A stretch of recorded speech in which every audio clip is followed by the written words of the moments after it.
Guys, nagawa ako ng dinner. Ayan oh.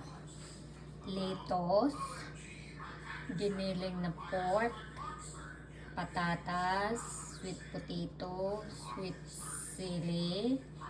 Ayan yung laman niyan. Tapos ito, rice peppering. Ayan.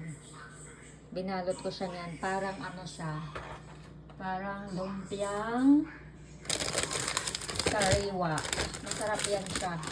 Tapos ito, nilagyan ko siya niya. Nagiwa ako ng dalawa. Nilagay ko dyan. Yan ang aking dinner mamaya. Ayan, hanggang bukas na yan. Hanggang bukas ng alas 11 na yan.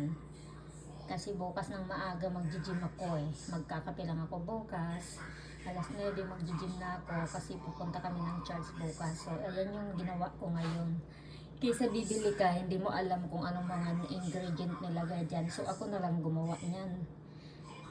Masarap yan. Mamaya gagawa din ako ng sauce. Ayan yung aking dinner for tonight. Mamaya pa ako kakain mga 6 or 7 o'clock. Pinakita ko lang. Madali lang gawin yan. Ito, babasain mo lang siya sa tubig para lumambot kasi matigas to eh. Babasahin mo lang sa konting tubig, tapos ilagay mo sa plato, tapos ilagay mo na yung